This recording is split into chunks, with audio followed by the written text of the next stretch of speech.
Hey everyone, welcome back. In today's video, I'm going to be sharing 8 habits and lifestyle changes that I've made in the last 6 months that have significantly improved my PCOS symptoms and the way that I live with and manage this condition every single day of my life. So disclaimer number 1, I am not a medical professional. These are habits that I researched over time and learned from other medical professionals and just kind of put them all together, did my own research from that and implemented it into my life. So I thought I would share the way that it helps me.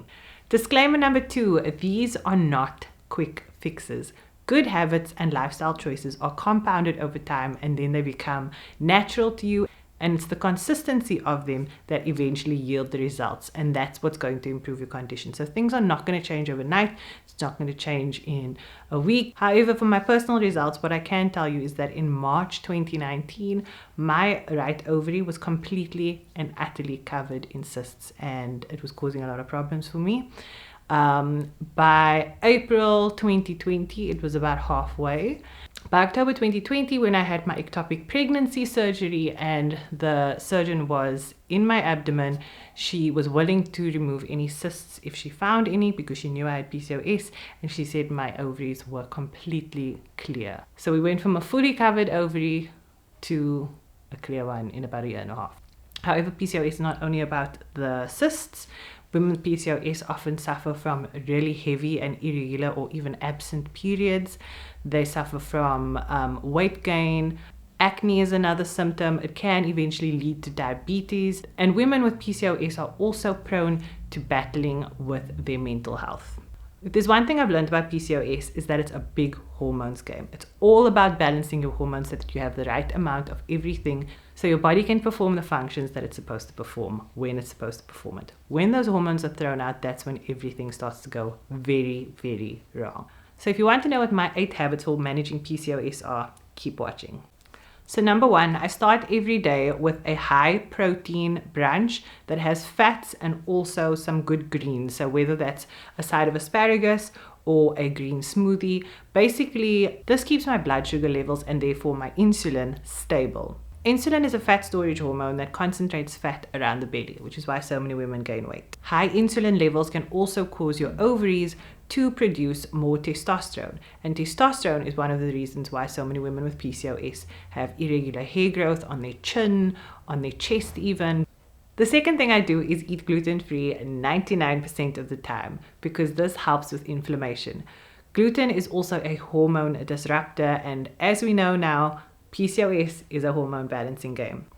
Gluten has also been known to aggravate symptoms of anxiety and depression, and as we already know, women with PCOS are already prone to those mental health conditions, so it's going to aggravate that symptom a whole lot more. I recommend trying to cut it for a month completely, go completely cold turkey, and see and experience exactly how your body is meant to feel. You'll thank me later. The third thing I do is, also 99% of the time, I do not eat dairy. Now, hand in hand with gluten and dairy, I do try to reduce my intake of processed foods as well. Not that I cut it out completely at all, but I do try and reduce it because often when things are gluten and dairy free, especially when they're both of those things, manufacturers do tend to substitute those ingredients with a whole lot of other things that can also end up aggravating your hormones. The fourth thing I do is I actively try and manage my stress and my emotions. Cortisol is your stress hormone, and when that cortisol spikes, she throws out all your other hormones, and let me tell you, it's not pretty. Once you know how your body is meant to feel, it is not pretty. So I do things like regular meditation, regular journaling. I speak about my feelings even when I don't really want to, and I make sure that I come to terms with whatever is getting me down or getting me stressed as soon as possible so that I can really lower those cortisol levels. I also try not to overcommit anymore because that was a really bad habit of mine because it made me rush all over the place. It made me have to honor all these commitments, which was very stressful.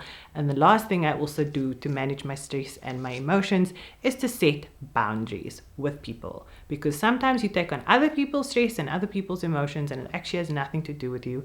And in the end, your mental health and your condition gets aggravated and you're the one that has to sit with that. So whatever you do, try and keep your stress levels low and make your happiness a priority. The fifth thing that you absolutely have to do with PCOS is make sure that you get enough sleep every single night. This helps with insulin resistance, it helps with inflammation, it makes all of your hormones balance out, and as we know, just in general, it's when the body heals. I find when I don't get enough sleep, I'm anxious the entire day the next day, and we already know what cortisol is going to do to me. It's not fun. So prioritize your sleep, get into good sleep habits. I found that when I started to incorporate collagen in my diet, although that's not linked to PCOS at all, that was more for skin and just general gut health. But when I incorporated collagen into my my daily diet, I now have the best sleep ever, and I also think it was a very big contributing factor to my improved symptoms.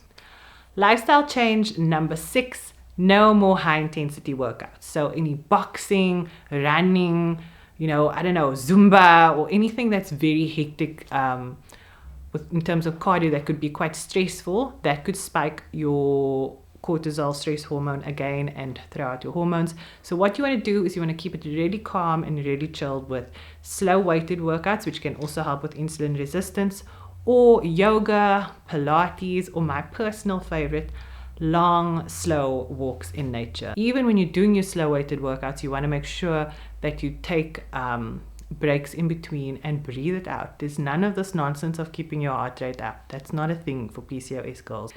Then the 7th habit that I got into for healing my PCOS and treating the symptoms was to go for regular acupuncture. So I've been going, I think, since July. I started with once a week, and then it went to twice a month for maintenance.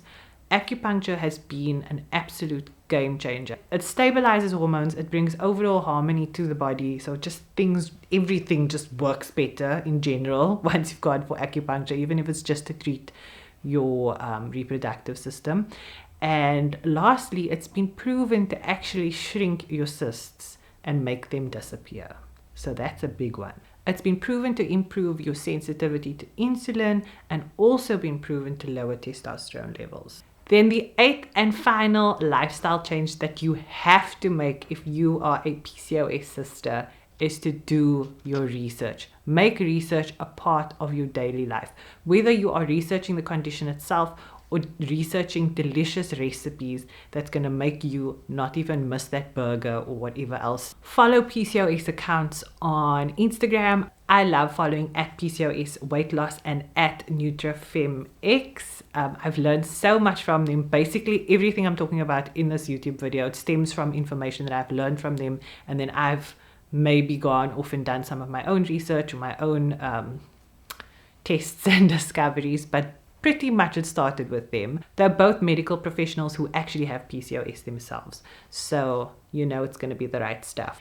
So that's it from me for today, guys. I hope you enjoyed this video. I hope that you learned something. If there's anything else you want us to do around PCOS together on this channel, please let me know in the comment section below. I'd love to hear from you. This was never ever part of my content niche whatsoever. Please don't forget to like, share, and subscribe. Thank you so much for watching, and I'll see you all in my next video.